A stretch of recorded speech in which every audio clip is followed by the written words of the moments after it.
ہر قسم کے روحانی جسمانی مسائل اور وظائف کے لیے پیر اقبال قریشی چینل کو سبسکرائب کریں۔ نحمده ونصلي ونسلم على رسوله الكريم اما بعد فاعوذ بالله من الشيطان الرجيم بسم الله الرحمن الرحيم وانظر الى الهك الذي ظلت عليه عاكفا لنخرقنه ثم لننسفنه في اليم نسفا انما الهكم الله الذي لا اله الا هو وسع كل شيء علما صدق اللہ العظیم۔ اگر کسی انسان کو یہ چیک کرنا ہو کہ مجھ پر سحر ہے، جادو ہے یا نہیں، تو یہ آیت کریمہ پڑھ کر پانی پہ دم کر کے پیے تو اس سے اس کو اندازہ ہو جائے گا کہ مجھ پر بیماری ہے یا جادو ہے۔ اور اگر یہ شک ہو کہ چور کون ہے، چوری ہو گئی ہو کوئی چیز، اب بہت سے بندے ہوں جن پہ شک ہو، تو اگر یہ دم کر کے یہ آیت کریمہ ان کو پلائے گا یا کھلائے گا، لیکن پلانا زیادہ بہتر ہے، تو ایک دم جو ہے اللہ تعالیٰ اس پر واضح کر دیں گے چور کو۔ ایک تو اس کی طبیعت متحرک ہو جائے گی، خراب ہو جائے گی، اور اس کے آثار چہرے سے بھی نظر آ جائیں گے کہ چوری اس نے کی ہے۔ اب اس کا طریقہ کیا ہے؟ اب لوگ کہتے تھے اس زمانے میں موسیٰ علیہ السلام کے جب طور پہ گئے، چور یا غلط آدمی اپنی غلطی کہاں مانتا ہے؟ موسیٰ علیہ السلام نے واپس آ کر کہا کہ یہ بچڑے کی پوجا کس کس نے کی ہے؟ تو سارے کہنے لگے ہم نے تو نہیں کی۔ اب وہ ہارون علیہ السلام نے کہا کہ یہ تو بڑی تعداد تھی جو بچڑے کے پجاری بن گئے تھے۔ لیکن جب موسیٰ علیہ السلام کو دیکھا اور پھر تورات کو دیکھا اور پھر ایک قسم کی نشانیاں دیکھ لی، تو ایک دم آگے سے ہو گئے، قسمیں کھانے لگے، نہیں جی ہم نے تو نہیں کی، ہم تو بالکل عقیدہ ٹھیک ہے ہمارا، ہم تو اللہ پہ یقین کامل رکھتے ہیں۔ تو اس پر موسیٰ علیہ السلام نے وہ جو بچڑا بنایا گیا تھا، سامری نے بنایا، اس کو جلا کر اس کی راکھ کو دریا سپرد کر دیا، دریا میں اڑا دیا۔ اچھا، لوگوں نے جب پانی پیا اس دریا کا، چونکہ دریا کا پانی پیا جاتا تھا، تو جس نے شرک کیا تھا اس کا چہرہ بگڑ گیا، اور خود سب کو پتا چل گیا کہ یہ مشرک ہے، یہ مشرک ہے، یہ مشرک ہے، یہ سارے بچڑے کے پجاری بنے ہوئے ہیں۔ تو وہ چاہے قسمیں بھی کھائیں لیکن ان کے چہرے سے پتا چل گیا۔ اب مفسرین نے لکھا، جو علم عادات کے ماہر مفسرین ہیں، جیسے امام رازی رحمۃ اللہ علیہ، جو علم تفسیر کے ساتھ ساتھ علم الابدان، علم الابجد اور جو ہے علم النجوم، ان چیزوں کی مہارت رکھتے تھے، کہ یہ چیز جو ہے چور کو، غلط آدمی کو، دھوکے باز کو یا مسحور کو ظاہر کر دینے والی بہترین آیت ہے یہ۔ اب وہ لوگ کہتے تھے ہم نے تو کیا ہی نہیں شرک، ہم نے تو کوئی غلطی کی نہیں۔ تو اللہ نے کیسے ان کے چہرے بگاڑ دیے کہ وہ سارے چہرے ان کے یوں نظر آ گئے۔ اب ان کے ساتھ پھر ہوا کیا؟ اب آپ دیکھیے، موسیٰ علیہ السلام نے سامری کو یہ کہا کہ دیکھ سامری، تجھے ماریں گے نہیں، تو ان کا گناہ کا سبب بنا تھا اور تو نے ان کو بگاڑا تھا، تجھے نشان عبرت اللہ بنائے گا، لا مساسا، لا مساسا تو کہتا پھرے گا، مجھے ہاتھ نہ لگاؤ، مجھے چھوؤ نہیں، بیماری تجھ پر جو ہے وہ آ کر لپیٹ لے گی، جو ہاتھ تجھے لگائے گا تو بیمار ہو جائے گا اور وہ بھی بیمار ہو جائے گا، دونوں کے ساتھ مسئلہ ہو جائے گا۔ خیر وہ اسی طرح مر کھپ کیا، گڑھے میں پھینک کر اسے مٹی ڈال دی گئی۔ تو اس پر موسیٰ علیہ السلام نے سامری کو مخاطب کر کے کہا، وانظر، تو جس پہ بہت زیادہ اکڑتا تھا، اپنا عقیدہ لوگوں کا خراب کرتا تھا، ذرا دیکھ، یہ تو نے بچڑا بنایا تھا گولڈ سارا جمع کر کے، الہی کا، اپنے اس معبود کو دیکھ ذرا کیا حال اس کا ہم نے کر دیا ہے۔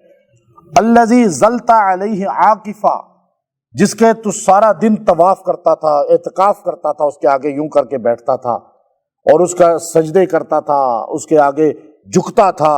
الذی ظلت علیہ عاکفا، اب غلط آدمی کوئی کام کرتا ہے تو آپ کہ نہیں نہیں نہیں، غلط کو غلط نہ کہو، نہیں غلط کو غلط نہیں کہیں گے تو کیا کہیں گے؟ مشرک کو مشرک نہ کہیں تو کیا کہیں گے؟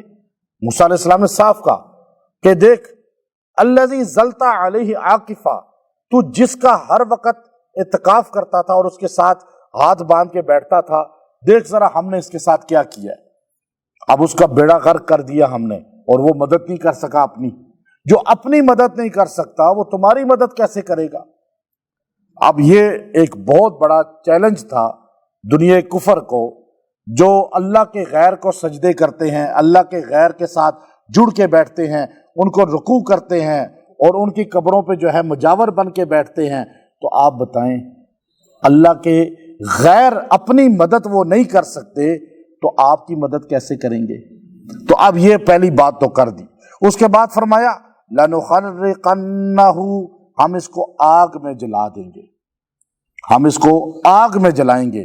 اب اگر اپنی مدد کر سکتے ہیں تو آئیں نا، آگ سے اپنے آپ کو بچائیں، آگ میں ہم ان کو جلائیں گے۔ ثم، اور خالی جلائیں گے نہیں، راکھ بنیں گے وہ، اور جل جل جل کے راکھ ہو جائیں گے، کوئی مدد نہ ان کی کرے گا نہ وہ خود مدد کریں گے۔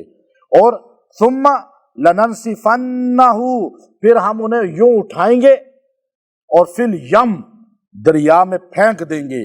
اب یہ دیکھیے آج پوری دنیا کا مشرک جو ہے، جو بتوں کی عبادت کرتا ہے، جب وہ مرتا ہے تو اس کی راکھ کو اسی طرح دریا میں پھینکا جاتا ہے یا نہیں؟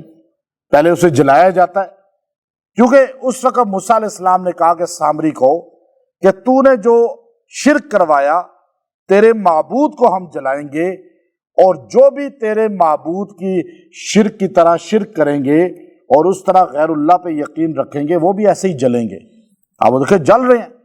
اچھا، اب وہاں ان کو بھی یوں ہی اٹھا کر راکھ پھینکی جاتی ہے، یا راکھ کا لفظ ہے نصفا، اڑا دیں گے اس طرح دریا میں ہم، یم دریا کو کہتے ہیں، نصفا اڑا دینا۔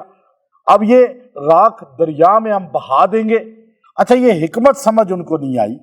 موسیٰ علیہ السلام نے تو حکمت کے تحت جو ہے وہ دریا میں راکھ بہائی تھی۔ علامہ علوسی رحمۃ اللہ علیہ فرماتے ہیں، ابن کثیر رحمۃ اللہ علیہ نے اپنی تفسیر کے اندر واضح لکھا کہ آپ نے تو کسی وجہ سے راکھ دریا میں پھینکی تھی کہ وہ لوگ دریا کا پانی پیتے تھے، تو آپ نے کہا کہ مشرک پتہ چل جائے کہ جو لوگ یہ سارے کہتے ہیں جی ہم تو شرک نہیں کیا، ہم نے شرک نہیں کیا، تو اب پتہ چلے گا کہ شرک کس نے کیا۔ تو آپ نے راکھ اس طرح اٹھوائی، پھینکوا دی، کہا سامری بتا تیرا معبود اپنے آپ کو بچا سکا؟ تو اپنے آپ معبود کو بچا سکا؟ وہ سارے کدھر گئے جو شرک کرنے والے تھے؟ تو اب یہ بات کر کے جب اس کی راکھ بہا دی، جس نے دریا کا پانی پیا نا، پیاس لگی ان کو تو انہوں نے پانی پینا شروع کر دیا۔ جب پانی پیا تو ایک دم ان کے چہرے سیاہ ہونے شروع ہو گئے کالے ہو گئے، اور ایک دم جو ہے ان کا چہرہ دور سے پھٹکار پڑ گئی کہ یہ مشرک ہے، یہ مشرک ہے۔ کہا ان سب کو قتل کرو۔ اللہ کی طرف سے آرڈر آیا کہ جس نے شرک کیا ہے اب ان کو زندہ رہنے کا حق نہیں ہے، ان کو دنیا میں سزا یہ ہے، توبہ کر لی ہے انہوں نے، لیکن سزا کاٹیں، یا دنیا کی زندگی لیں تو پھر کافر ہی بنے رہیں، مشرک بنے رہیں، یا موت قبول کریں، آخرت میں جنت مل جائے گی توبہ کی وجہ سے۔ سزا تو ملنی ہے، چور چوری کرتے پکڑا جائے، حاکم وقت اس کا ہاتھ کٹوائے گا، معاف نہیں کر سکتا، حدود کا کیس ہے۔ پیغمبر فرما رہے ہیں میری بیٹی فاطمہ بنت محمد اگر چوری کرے پھر بھی ہاتھ کاٹا جائے گا، یہ تو مخزومی قبیلے کی فاطمہ ہے۔ تو یہاں پہ کہا نہیں ان کو قتل کرو، ان کے چہرے واضح ہو گئے ہیں۔ تو اس پر اللہ تعالیٰ نے فرمایا انما الہکم اللہ الذی، دیکھو بے شک تمہارا الہ ایک اللہ ہے، اور وہی اللہ ہے الہ الذی لا الہ الا ہو، کہ اس کے ساتھ کوئی الہ نہیں، لا الہ کوئی الہ نہیں ہے الا مگر وہی ہے۔ یہ یقین رکھ لو، تم نے کبھی دنیا میں کسی کو الہ نہیں سمجھنا، معبود نہیں سمجھنا، مسجود نہیں سمجھنا، تو یہ تمہارا یقین مضبوط ہو جائے۔ اور پھر فرمایا وسیع کل شیء وسیع کل شیء علما، اور اس الہ کا علم ہر چیز کے اوپر حاوی ہے، جتنا علم اس کے پاس ہے کسی کے پاس نہیں۔